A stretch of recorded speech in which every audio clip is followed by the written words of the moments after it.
Olá, esse é o canal Sérgio Azevedo pela Vida. Muito obrigado por ter vindo nos assistir. Esse é o Encontro com Kardec número 23. Vocês podem ver que eu mudei um pouquinho o visual, um pouquinho mais novo. De 68 pareço ter 67. Antes de mais nada, eu sempre peço, não esqueça, deixa aquele joinha, porque o número de vídeos, de pessoas assistindo o vídeo tem sido muito maior do que o número de joinhas que tem se deixado lá. Então, se puder ajudar, deixa aquele joinha, faz o seu comentário, compartilhe com outras pessoas. Vamos assistir o nosso encontro, que hoje nós vamos conversar sobre o Livro dos Espíritos, como sempre, da questão 344 a 360, é aquela que fala sobre o capítulo da volta do espírito à vida corporal, a união da alma e do corpo e as questões também sobre o aborto. Vamos para o vídeo? União da alma e do corpo, aborto. Perguntas 344 a 360. Em que momento a alma se une ao corpo? A união começa na concepção, mas só se completa no momento do nascimento. Desde o instante da concepção, o espírito designado para habitar certo corpo, a este se liga por um laço fluídico, que cada vez mais se vai apertando até o instante em que a criança vê a luz. O grito que então escapa de seus lábios anuncia que ela se conta no número dos vivos e dos servos de Deus. A união entre o espírito e o corpo é definitiva desde o momento da concepção? Durante esse primeiro período, o espírito poderia renunciar a habitar o corpo que lhe está destinado? A união é definitiva no sentido de que outro espírito não poderia substituir o que está designado para aquele corpo. Mas como os laços que o prendem ao corpo ainda são muito fracos, facilmente se rompem e podem ser rompidos pela vontade do espírito, se este recua diante da prova que escolheu. Nesse caso, a criança não vinga. O que acontece ao espírito se o corpo que ele escolheu morre antes de nascer? Escolhe outro. Qual pode ser a utilidade dessas mortes prematuras? As imperfeições da matéria são a causa mais frequente dessas mortes. Qual a utilidade de o espírito encarnar num corpo que morre poucos dias depois de nascido? O ser não tem consciência plena de sua existência. A importância da morte é quase nula. Muitas vezes, como já dissemos, é uma prova para os pais. Vocês já viram que hoje nós temos uma companhia aqui, nosso querido cão amarelo, é o filho da casa, está nos acompanhando também no estúdio aqui. Mas vamos lá, veja que uma das questões aqui, ele, na 346, ele faz menção de se o corpo escolhe, se ele escolher morrer, antes de verificar o nascimento, o que acontece? Aí aqui os espíritos dizem que escolhe outro, e qual da causa, no caso da morte prematura, qual é a causa? Então ele diz, dou-lhe causa mais, das vezes as imperfeições da matéria. Nesse caso especificamente, a imperfeição da matéria, tem duas vertentes, né? Tem aquela que é a imperfeição da matéria, da formação do feto, por conta da má conduta da mãe, muitas vezes. Má conduta da mãe, sim, porque muitas vezes bebe, ingere álcool em excesso, fuma, usa drogas, né? Leva uma vida... Tem algumas que, infelizmente, sofredoras, levam uma vida promíscua, leviana. Isso pode afetar o feto. Agora, lógico, quando se afeta aquele ser em formação, nem sempre é por causa de vida promíscua. Evidentemente que não. Claro que não. Muitas vezes faz parte da expiação mesmo, que aquele espírito da mãe ou do pai precisa passar por aquela experiência de cuidar na vida da Terra de um reencarnante com uma formação corporal um pouco deficiente por qualquer motivo, com alguma deficiência. Isso muitas vezes é uma expiação e muitas vezes é uma prova também. E como a gente já comentou várias vezes, você não tem como saber, como determinar exatamente qual é. Depois que ele desencarnar, que essa mãe ou esse pai desencarnarem, é possível sim que aí elucide as ideias, volte às memórias para saber que aquilo foi uma prova que eu passei ou não passei, ou uma expiação que eu criei em alguém em outra encarnação, que agora eu tive que passar esse mesmo problema, né? Isso pode ser dessa forma. exatamente assim ou assado, nenhum de nós tem condições de afirmar. Agora, que diz aqui também qual é a utilidade que encontrará o espírito na sua encarnação em um corpo que morre poucos dias depois de nascido. É a mesma coisa. Pode ser uma prova para a mãe, para o pai, para os avós, para alguém mais chegado que vá cuidar dessa criança. Tem uma série de fatores que podem ser úteis. Veja, muitas vezes para o próprio engrandecimento e evolução daquele ser, ou de alguns que estão ali à sua volta, né? O espírito sabe, com antecedência, que o corpo que escolheu não tem probabilidade de viver? Às vezes sabe, mas se o escolheu por esse motivo, é porque recua diante da prova. Quando, por qualquer motivo, falha a encarnação de um espírito, ela é suprida imediatamente por outra existência? Nem sempre imediatamente. O espírito precisa de tempo para proceder à nova escolha, a menos que a reencarnação imediata resulte de decisão anterior. Uma vez unido ao corpo da criança, e quando já não lhe é possível voltar atrás, o espírito lamenta algumas vezes a escolha que fez? Queres perguntar se, como homem, ele se queixa da vida que tem? Se desejaria outra? Sim. Se lamenta a escolha que fez? Não, pois não sabe que a escolheu. Depois de encarnado, o espírito não pode arrepender-se de uma escolha de que não tem consciência. Pode, no entanto, achar a carga pesada demais e, quando a considera superior às suas forças, recorre ao suicídio. Aqui na questão 349, a gente pode ver um assunto que nós tivemos em outro encontro anterior, bem recente, que foi sobre as encarnações compulsórias. Acredito que devem lembrar, em que ele diz aqui: quando falha por qualquer causa a encarnação de um espírito, é ela suprida imediatamente por outro na existência, né? Por outra existência. Aí diz, nem sempre é imediato. É importante salientar que o espírito, muitas vezes ele tem tempo para proceder a uma nova escolha, a menos que a reencarnação seja imediata, seja por determinação. É exatamente isso aqui. Nesse caso, é que seria essa encarnação compulsória, que muitas vezes o espírito errou tanto, sabe? Foi tão maledicente, desperdiçou tanto, fez tanta maldade, ou o que seja, na sua encarnação, que a reencarnação dele não é dado o motivo dele escolher. Eu quero isso, quero aquilo. Não, bicho, tem que ser assim, acabou. Você vai ter que entrar desse jeito e compulsoriamente, pela sabedoria dos espíritos e a sabedoria de Deus, evidentemente. E na 350, ele diz que uma vez unido ao corpo da criança, e quando não é mais possível voltar atrás, sucede alguma vez deplorar o espírito a escolha que fez. Sim, a resposta é justamente que pode ser uma das causas do suicídio. Porque aquele espírito não aguenta aquela prova que escolheu passar naquele corpo. Talvez um corpo com alguma deficiência grande, né? Com alguma coisa assim muito para aquele espírito insustentável, que ele não consiga suportar. Muitas vezes isso é a causa da autoindução ao suicídio. O que a gente tem que fazer, somos nós que estamos à volta desse reencarnante que está ali com essa deficiência, é dar todo amor, todo apoio, toda a fraternidade, para que ele não sinta esse impulso de cometer suicídio ou de degradar-se a si mesmo, né? Muitas vezes um suicídio involuntário, com a própria degradação do seu próprio ser, sabe? Sempre se julgando pior do que os outros, entrando em depressão por conta disso. Cabe a gente que está em volta poder ajudar. A gente tem que pensar muito nesse sentido. No intervalo que vai da concepção ao nascimento, o espírito desfruta de todas as suas faculdades? Mais ou menos, conforme a época, porque ainda não está encarnado, mas apenas ligado. A partir do instante da concepção, o espírito começa a ser tomado de perturbação, que o adverte de que chegou o momento de começar nova existência. Essa perturbação vai crescendo até o nascimento. Nesse intervalo, seu estado é mais ou menos o de um espírito encarnado durante o sono do corpo.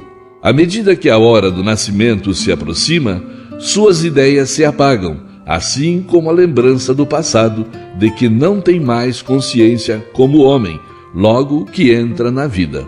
mas essa lembrança lhe volta pouco a pouco à memória no seu estado de espírito. No momento do nascimento, o espírito recobra imediatamente a plenitude de suas faculdades? Não, elas se desenvolvem gradualmente com os órgãos. Para ele, é uma nova existência. É preciso que aprenda a servir-se de seus instrumentos. As ideias lhe voltam pouco a pouco, como a um homem que desperta e se encontra numa posição diferente da que ocupava na véspera. Uma vez que a união do espírito e do corpo só se completa definitivamente depois do nascimento, pode-se considerar o feto como dotado de alma? O espírito que o vai animar existe, de certo modo, fora dele. O feto não tem, a bem dizer, uma alma, visto que a encarnação está apenas em via de operar-se. Acha-se, no entanto, ligado à alma que virá a possuir. Veja bem, dentro do conceito que nós já estudamos aqui no início dos estudos, no estudo 1 ou 2, se eu não estou enganado, nós falamos o que os espíritos nos dizem que é o conceito de alma, que alma é o espírito quando está encarnado. Então, no momento do desenvolvimento fetal, ele não tem alma. O espírito está ainda em processo de encarnação. Então ele está sendo preparado naqueles 9 meses para, ao nascer, sim, ser considerado como uma alma. Então, por isso que eles nos respondem aqui de que ele se acha ligado ao corpo que vai assumir, mas não é uma alma ainda.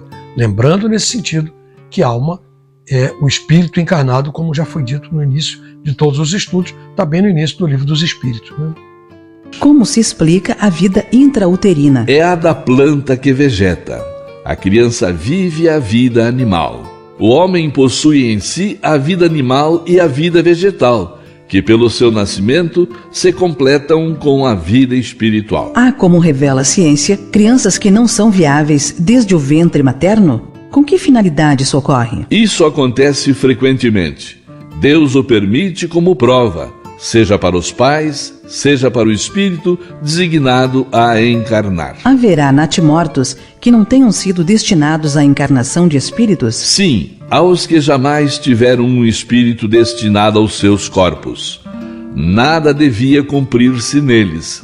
É somente pelos pais que essas crianças vêm ao mundo. Um ser dessa natureza pode chegar até o final da gestação? Sim, algumas vezes, mas não vive. Desse modo, toda criança que sobrevive ao nascimento tem necessariamente um espírito encarnado nela? Que seria da criança sem o espírito?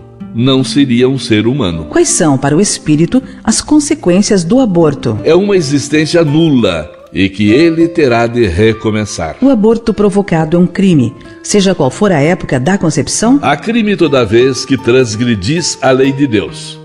Uma mãe ou qualquer outra pessoa cometerá crime sempre que tirar a vida de uma criança antes do nascimento, pois está impedindo uma alma de suportar as provas de que serviria de instrumento o corpo que estava se formando. No caso em que o nascimento da criança pusesse em perigo a vida da mãe dela, haverá crime em sacrificar a criança para salvar a mãe? É preferível sacrificar o ser que ainda não existe a sacrificar o que já existe. Será racional que se dispense ao feto a mesma atenção que se concede ao corpo de uma criança que tivesse vivido? Vede em tudo isso a vontade de Deus e sua obra.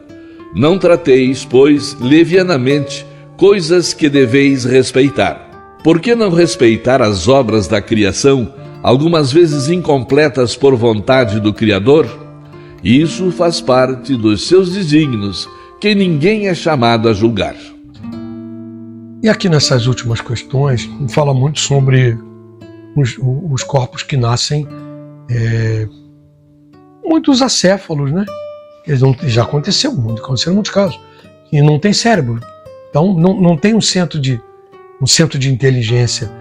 Esse é um dos exemplos de um corpo que nasce que não tem um espírito predeterminado para ele. Isso é certamente expiação para os pais, para alguém que está muito próximo, para os avós que desejassem muito que seja, né? É nesse sentido que ocorrem esses nascimentos, os nascimentos prematuros que não vingam. Muitos deles não vingam, não têm uma formação ainda justamente por conta disso. Pode acontecer também, como já foi dito, daquele espírito desistir do corpo. Ele tem essa prerrogativa. Ele pode, dependendo do seu grau evolutivo, evidentemente, enquanto está na preparação do nascimento, durante aquele período dos 9 meses em que ele está sendo preparado pelos espíritos superiores para aquela encarnação, ele desistir e perceber que não tem condições de enfrentar as provas que estão destinadas para ele. E ele desiste. Mas em algum momento ele vai ter que encarnar novamente. E por outro lado, nós temos aqui também a questão do aborto, que é um crime em todas as instâncias, de todas as maneiras. Mesmo você vai dizer, mas ele não tem uma alma. Como é que pode ser considerado um crime e terminar uma vida? Ele pode não ter alma ainda, porque a alma é um espírito encarnado, mas ele tem uma ligação espiritual ali.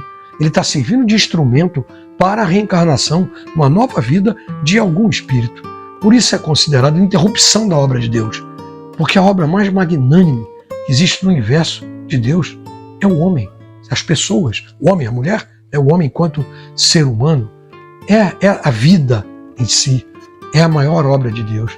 Então, esse amor eterno que Deus nos dedica, quando nos dá a oportunidade de receber um novo ser para ajudar a evolução dele, isso não pode ser interrompido de forma nenhuma. Aí alguém vai dizer, mas tem caso de aborto que muitas vezes já se chegou à conclusão de que ele tem uma má formação tal que não vai vingar.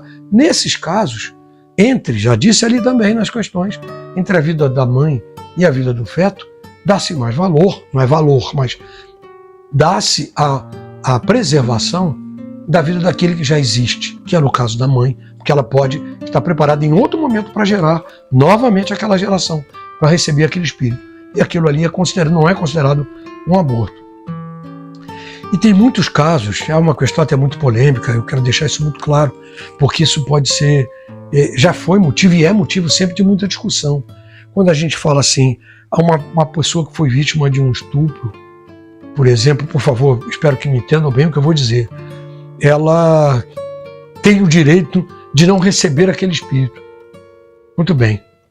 Socialmente, sociologicamente, diante das leis do homem, sim. E diante até do nosso sentimento de, muitas vezes, de revolta, né? Pela aquela coisa que é uma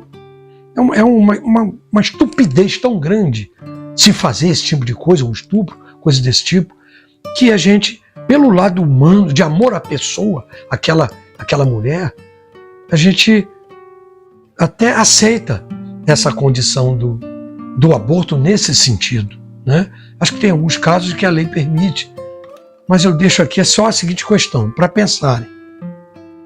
Vai saber se aquilo não é uma expiação para aquele ser, para aquela mãe. Pode ser. Pode ser que em algum momento em vida das preguiças ela tenha feito aquilo com alguém e ali está sofrendo aquela mesma situação. Mas eu não quero entrar nesse detalhe porque esse é um assunto para outro momento, nem é para estudo dentro do Livro dos Espíritos. Isso não quer dizer que eu concorde que não se faça esse aborto. Isso é uma questão muito delicada e que, acima de tudo, tem que, na minha opinião, humilde opinião, e à luz da doutrina espírita, tem que se preservar o ser humano, o amor ao ser humano, que é, no caso, aquela mãe ali.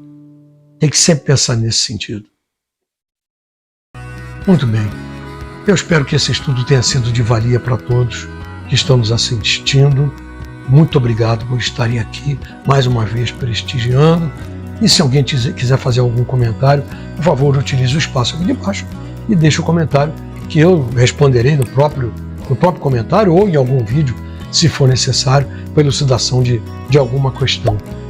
Eu peço sempre, não esqueça de deixar aquele joinha, né, clicar na mãozinha para o YouTube saber que está gostando e divulgar esse estudo para mais pessoas também. Muito obrigado do fundo do coração por estarem assistindo todos os nossos trabalhos e aos outros vídeos que a gente tem feito também, momentos de reflexão, outros assuntos temáticos, vídeos temáticos. Muito obrigado por estar aqui. Até a próxima, que será o Encontro 24. Fique na paz.